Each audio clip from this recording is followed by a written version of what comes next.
A reading from the Holy Gospel according to Mark. The apostles gathered together with Jesus and reported all they had done and taught. He said to them, "Come away by yourselves to a deserted place and rest a while." People were coming and going in great numbers, and they had no opportunity even to eat. So they went off in the boat by themselves to a deserted place. People saw them leaving, and many came to know about it. They hastened there on foot from all the towns and arrived at the place before them. When he disembarked and saw the vast crowds, his heart was moved with pity for them, for they were like sheep without a shepherd, and he began to teach them many things. The Gospel of the Lord. Praise to you, Lord Jesus Christ.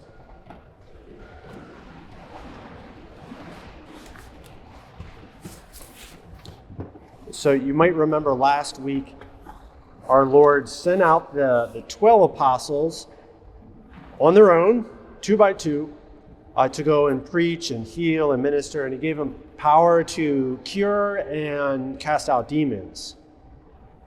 And so that was like the first, I don't know, maybe call it like internship or something like that, where they're being sent out, they're going to come back, but now they're not doing it with Jesus, because up until this point, they've just been the helpers, the assistants to Jesus, and they'd be helping in the crowds, like help do crowd control and try to pick out the worst cases and help them get to the front of the line. And I don't know how it would have worked, but and they would have been listening a lot to Jesus, maybe doing a little translating or standing farther back in the crowd and saying, "No, I know you couldn't hear, but this is what he just said," doing that kind of thing. So they're really just like the helpers, but the real leader of the group and the real protagonist in these moments is always Jesus.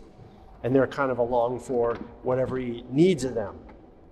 Now, they're being sent out on their own. Now, fortunately, they're in teams, so it's not just all by their lonesome, but 2 by 2, and they've gone out. And you can imagine that's probably a real unique moment for them, because now they have to start to think, well, okay, we're going into this town, but people know who we are. They knew who Jesus was, and they would come to him automatically. How are we going to get anyone's attention? I don't know. And then maybe one said, "Well, let's go to the synagogue." He said, No, I don't want to go to the synagogue, because I think it's better if we go down to the shore, because we're going to the marketplace. No, we should try. And so they had to work out how they're going to do that and come to an agreement. And maybe they'd split up a little bit in one town and spend but get together at midday to go over and kind of reconfigure their plans.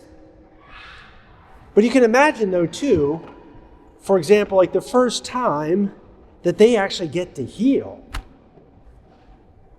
That's a big deal. And they'd seen Jesus do it all the time. And before they left, Jesus said, "Okay, I give you power." Maybe he did some kind of a gesture, like he blessed each one of them, laid hands. I don't know how he did it. But there, at some moment, he's letting them know, okay, now you go and do the same. They're probably a little nervous about that. Like, well, what if it doesn't work? I'd look like a fool. But they go, and someone would be there who's sick or crippled, and probably the first time the cripple or the sick doesn't know if it's going to work, and they themselves probably know, I don't know if this is going to work either, but let's give it a try, our Lord said. And so they lay their hands on, and probably both were just equally amazed. "Oh my gosh, I did it. I said it the same way Jesus did, and it worked." And then maybe another time when they're casting out demons, you have a demoniac in front of you. That's a scary moment. It's very unpredictable. You know what it's like. Just get on the 6 train. And so they don't know what's going to happen, but they know that, okay, I've got this gift from the Lord. I need to exercise this in some way, and so they're doing that for the first time, but then they're also running into all kinds of different people. They're running into skeptics, and they're trying to deal with them. They're running into those who are like all in. They already have heard Jesus. They saw him at different places already. They're people that just need to be listened to. They're running into them.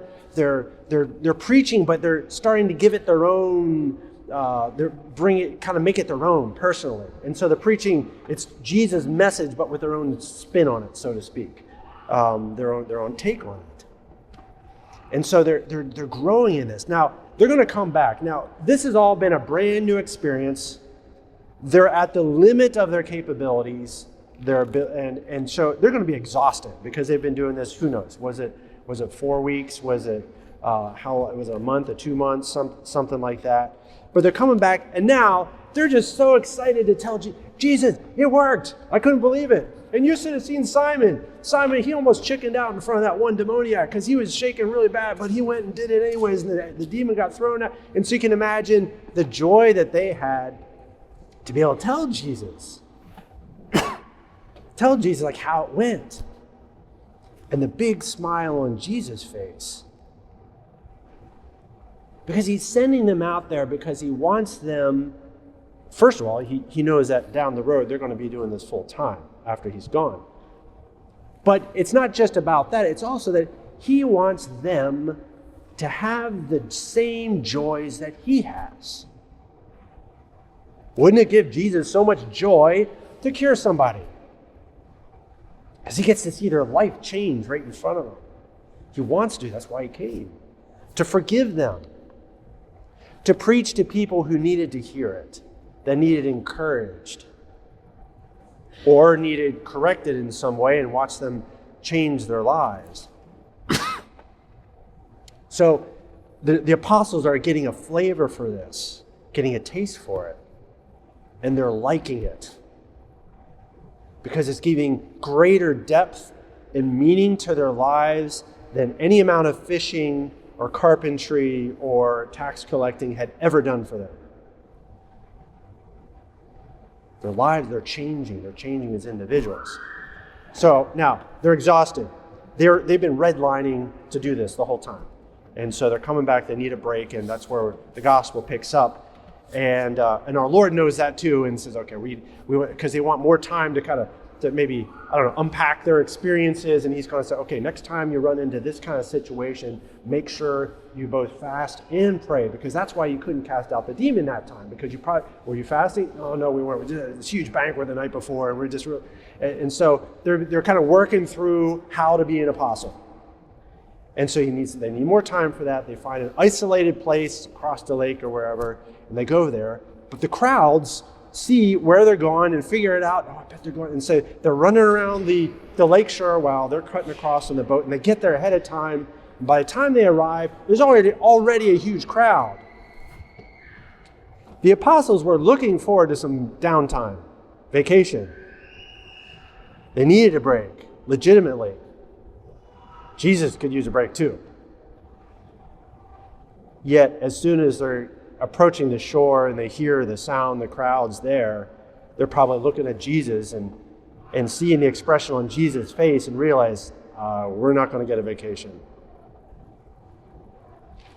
Maybe across their minds to say, hey, Jesus, we don't really have to go on shore right here. We could just get back right up and go down a couple more miles, around a corner, hide there for a little bit, and then quick cut back across, and we could lose them.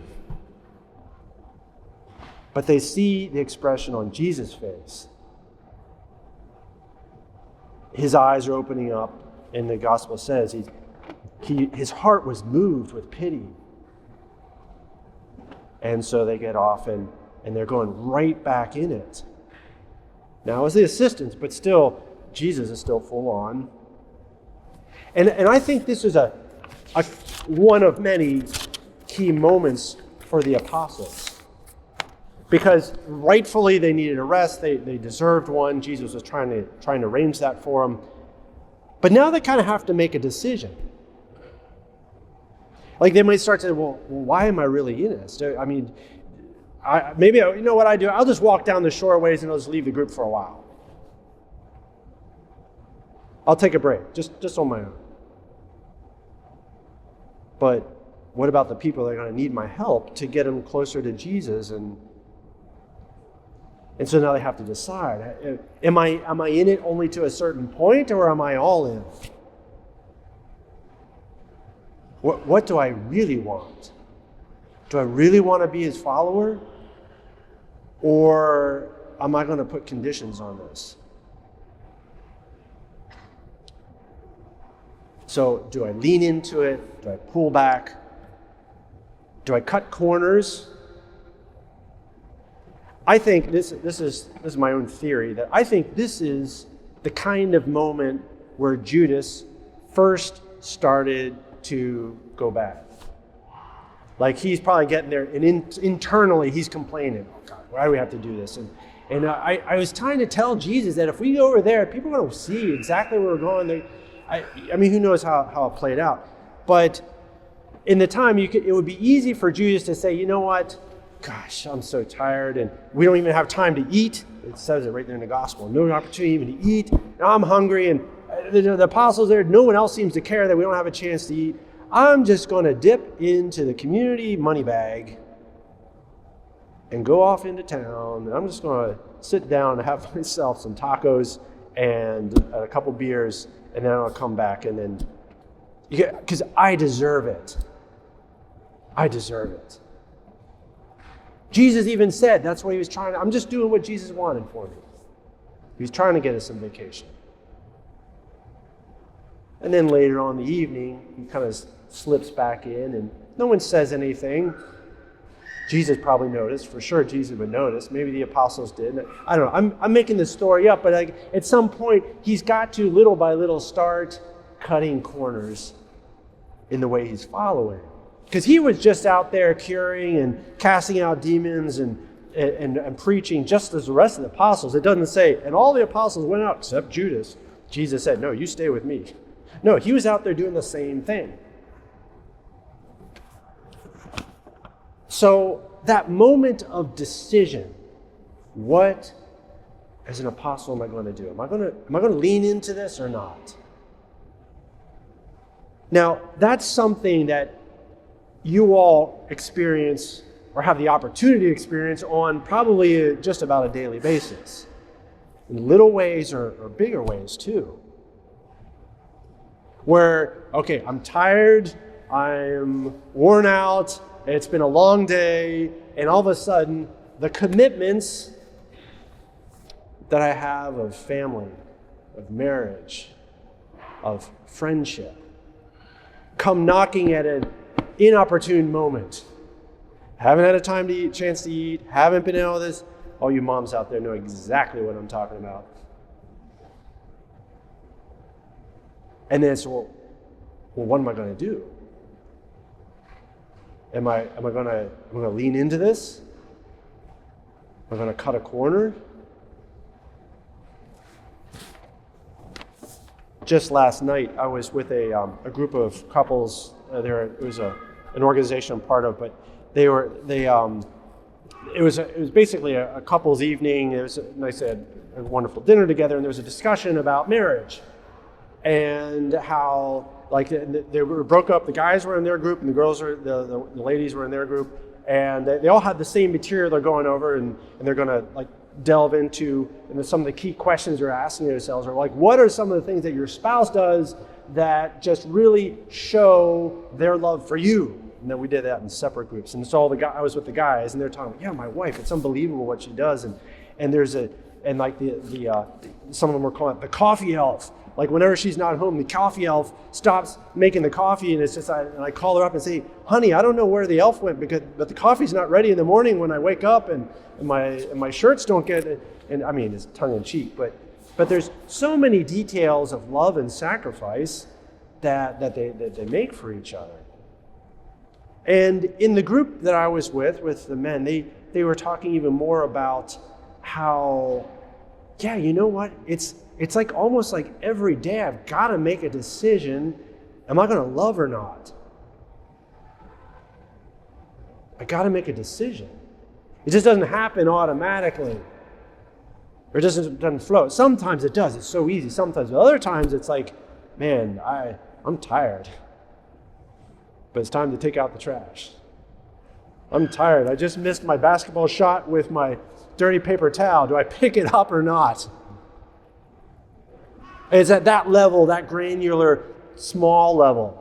And they're saying, yeah, but if I do it there, in the small stuff, I know I'll do it in the big stuff. I know I'll be able to do it there. Now, I want to just pull out go to a different reading from St. Paul to the Corinthians that has to do, we do a lot of weddings here, and this is one of the readings that comes up most often, referring to this kind of level of commitment and leaning in that our Lord sets us up for. Because when we lean into what happens? What happened to the apostles who leaned into it and didn't go off on their own? Well, their commitment just matured. Their commitment just matured, and it grew. And if maybe they cut a little bit of a corner, well, it just kind of stagnated, at least for that one moment. And maybe later on they ask themselves, well, what am I in it really for?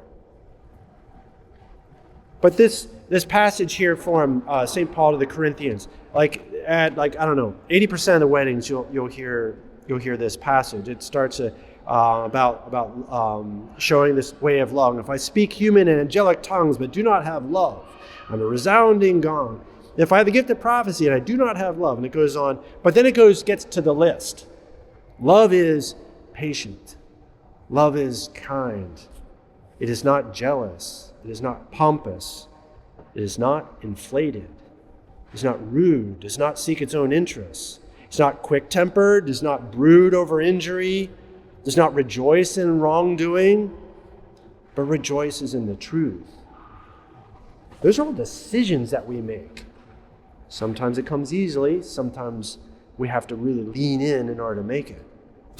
It bears all things, believes all things, hopes all things, endures all things. Love never fails. Now, that's, on the face of it, that's instructions.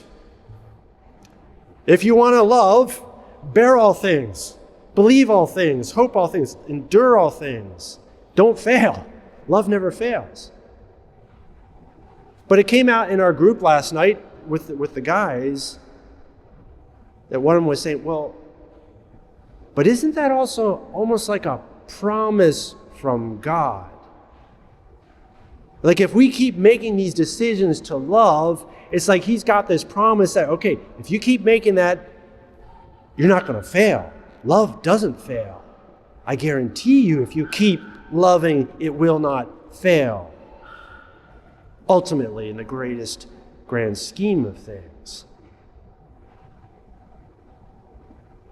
Some of the apostles decided, I'm going to love. I'm going to give. I haven't had time to eat. Maybe Judas started cutting his corners. Could he have recouped and come back? Free will, of course he could.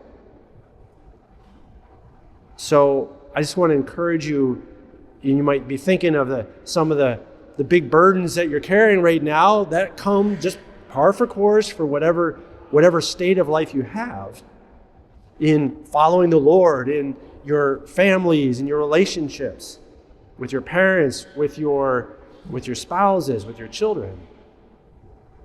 I guarantee you, keep loving, and it's not going to fail you. It's the one game plan that never fails.